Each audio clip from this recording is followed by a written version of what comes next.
I've got a question. Maybe some of you can answer this question. Comment down below.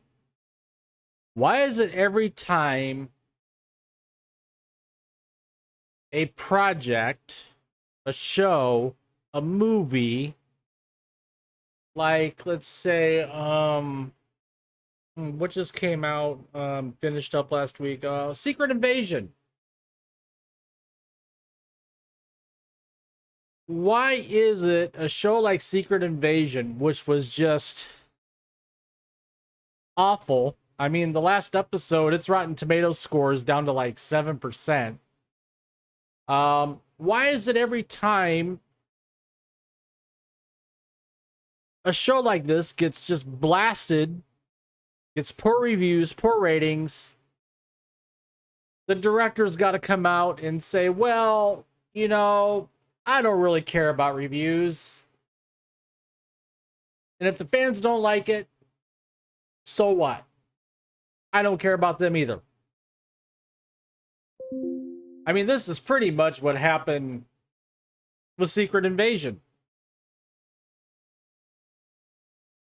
Ali Salim, he's the director of Secret Invasion, doesn't care if you like the show or not. Wow. Here we go again. Doesn't matter which part of Disney it is. Disney Marvel, Disney Star Wars, Lucasfilm, Disney itself, Pixar. Something doesn't go right, show doesn't get over with the fans. Well, it's the fans' fault. Not my fault. I made a great show. It's your fault because you didn't like it. While the memory of Secret Invasion will hopefully fade from our minds soon. No kidding. Still can't get that final fight sequence out of my head. Continued quotes from director Ali Salim just keep rubbing salt in the wounds. If it seems like the show doesn't really care much about its retconning or inconsistent logic or the seeming irrelevance of its overall plot, he doesn't really give a crap about any of that. Salim had a lot to say in an interview with Variety. This is a quote from the article. I don't feel bad about mixed reviews. If you had unanimously good reviews, every movie would gross $10 billion trillion, right? Projects resonate with different people at different times for different reasons, and Marvel has a very devoted, even rabid fan base who have expectations, and when their expectations are fulfilled, they move in another direction. They give it a thumbs down.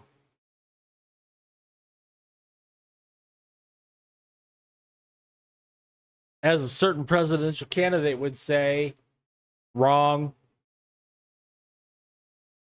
There are a lot of movies, TV shows, streaming shows, whatever you want to call it, that have sky-high critical scores that make little money. That's even true within the superhero genre. James Gunn's Suicide Squad was considered a flop despite a 90% score from the critics, one of DC's highest-rated projects in recent years. Calling the fan base rabid is perhaps not inaccurate, but it's been carved out of this quote to indicate his apparent disdain for the fans, which does come across as somewhat hostile and dismissive.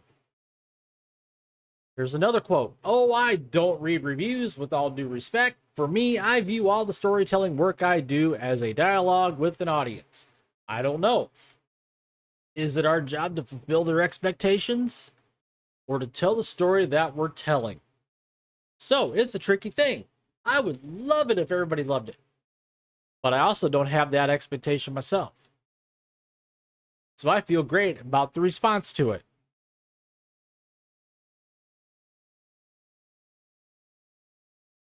In this case, I do think it's somewhat the show's job to fulfill expectations. Yeah, it is. I mean, this show was sold as a gritty Cold War spy thriller put out by Marvel. Granted, it didn't follow any of the source material from Secret Invasion that they could have pulled from to make the show based on the comic Why they didn't, no idea. Yet it barely leans into that at all. No, it spends a lot of time Nick Fury being a broken down man. And don't forget about the 2 girl bosses. With close to no intrigue and then pivoting to a traditional CG slugfest in the final moments, Salim has said Kevin Feige asked for the Super Skrull fight. Had to get that MCU in there, you know. And if someone is revealed as a Skrull like Rhodey, who was in the show, fans expect that to make some amount of sense with past projects featuring the character. Except Rhodey was a female Skrull, which still doesn't make any sense. Salim, meanwhile, doesn't even seem to know when Rhodey was replaced, leaving that up to the fans. He said, "It's just a bizarre project all around, and I do not think Salim was the right director for it. It's one of Marvel's biggest misses, and shrugging about it feels like the wrong reaction." So again, tell me what you think. Comment down below. Did you watch Secret Invasion? If you did, I'm sorry. I watched it too. If you didn't watch it, good for you. Don't take the time and watch it. It's not worth it. While you're at it, please, if you would, smash that like button. Subscribe to the channel if you haven't already. Hit the notification bell to get notified when my content becomes available here on YouTube. And as always, thank you for giving my videos a watch. Thank you for tuning in, and I will see you later.